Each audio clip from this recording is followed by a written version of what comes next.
Welcome back mga kababayan sa aking YouTube channel at ngayon ay try nating sagutan ng graph. At sabi nga ng iba ay madali nga lang daw sagutan ng mga graph. Pero tingnan natin. At yan yung sabi ng iba na parang bonus question na raw yan.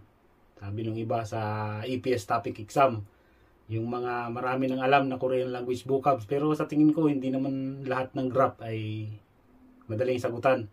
Kaya try natin na gawin nating tsamba pero tama. Tama ang sagot. Tsatsambahin natin pero tama ang sagot. Tingnan natin at bago tayo mag-umpisa ay screenshot nyo muna yung mga nasa screen na yan at yan yung mga kalimitang nakalagay sa tanong pagdating sa graph yan sa screen. Screenshot nyo na lang para konting tips ko yun sa inyo na lumalabas na kalimitang kasama sa tanong pagdating sa graph. At umpisahan na nga nating tsumamba sa graph. Ngayon na. Ito na nga mga kabayan, Try na nating tsambahin to. Pero pagkatapos natin sagutan ito, ay ipapaliwanag ko rin sa inyo mamaya kung ano ba talaga yung mga nakasulat dyan. Pero try nating tsambahin to. Kung tatama yung tsamba natin, Okay. Una, dito muna tayo sa, kunyari, tsamba na nga. Dito muna tayo sa Tehan.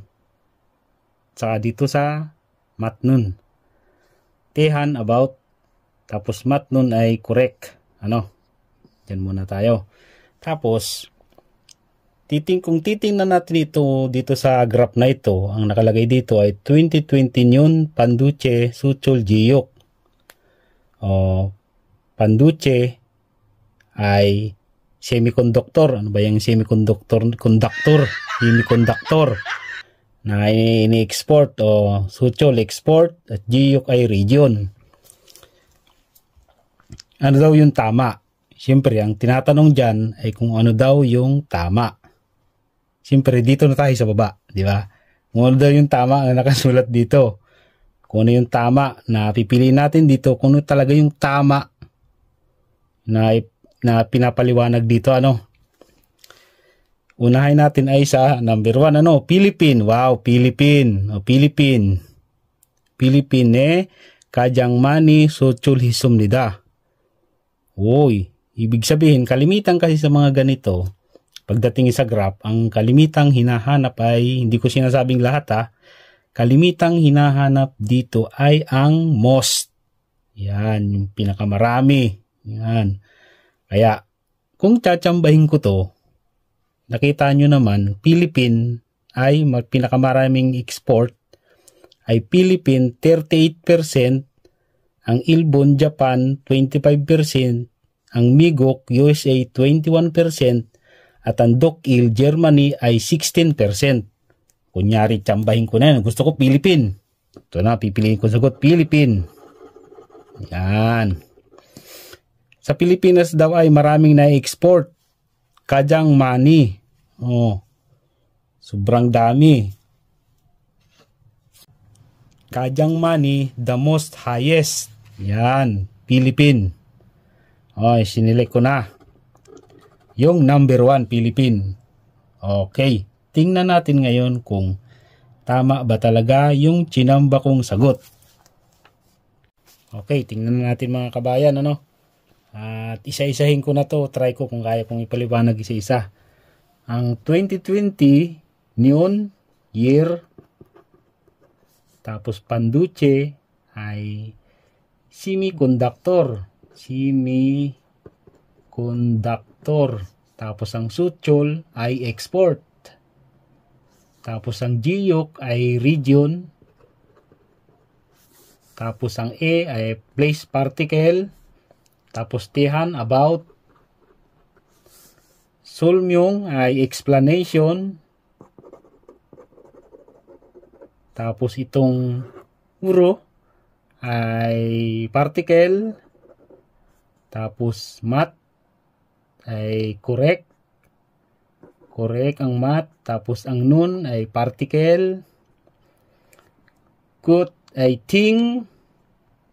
Tapos ito na ang un ay particle pa rin. Muut. What.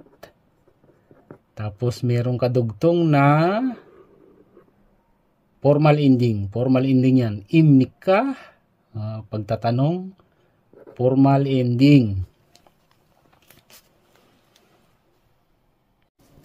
2020 New Year.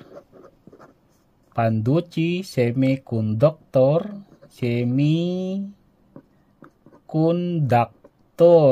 Hindi konduktor. Suchol export. Giyok region. Tapos dito na tayo sa Migok, USA, United States of America, Pilipinas, Dukil,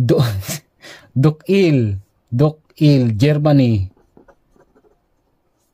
Ilbon, Japan, Migok 21%, Philippine 38%, Dukil 16%, Ilbon 25%. Ngayon, ito na. Ito na yung pamimilian na sagot. Kung alin yung sinasabi dito na tama na nakalagay dito sa graph. Okay. Philippine, place particle, Kajang, most, mani, suchol, hisumnida, exported. Ang suchol ay export, tapos ang hisumnida ay, ano nga ba to? Number 2. Tingnan natin kung ano nga bang nandito, ano? Ilbon, Japan, place particle, tapos Kajang, most, tapos Joke ay lowest, lowest. Joke lowest, suchol hisumnida. Tapos dito naman sa number 3 ang nakalagay ay Migok, USA, place particle, do. Tapos ito, pag pinagsama mo ito ay second. At sinama pa yung money ay second highest. Ibig sabihin yan, the second highest. So, chol exported. Dito na tayo sa number 4. Ilbon, Japan. Puda ay dan. Dan yun, Puda dan. Dukil, Germany. Place particle.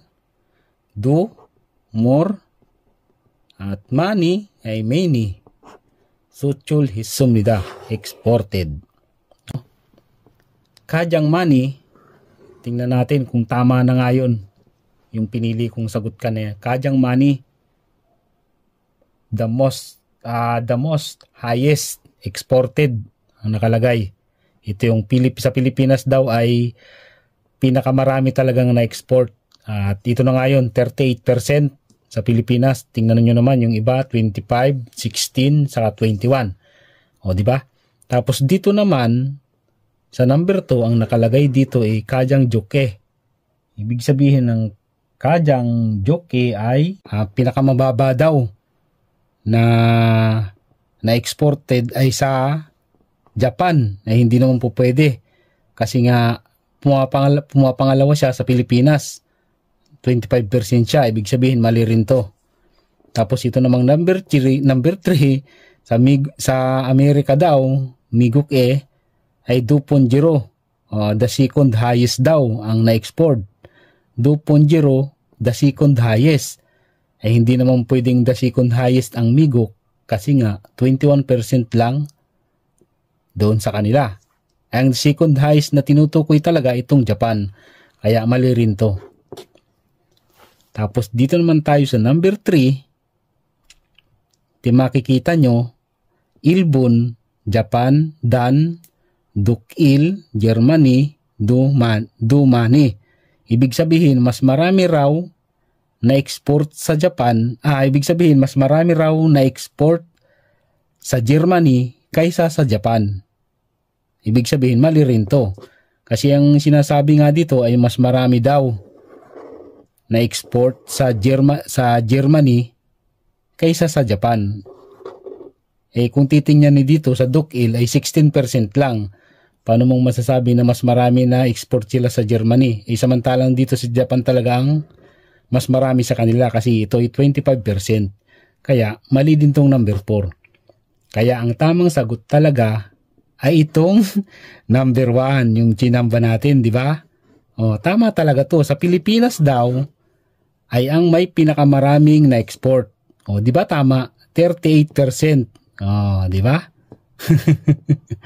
Okay.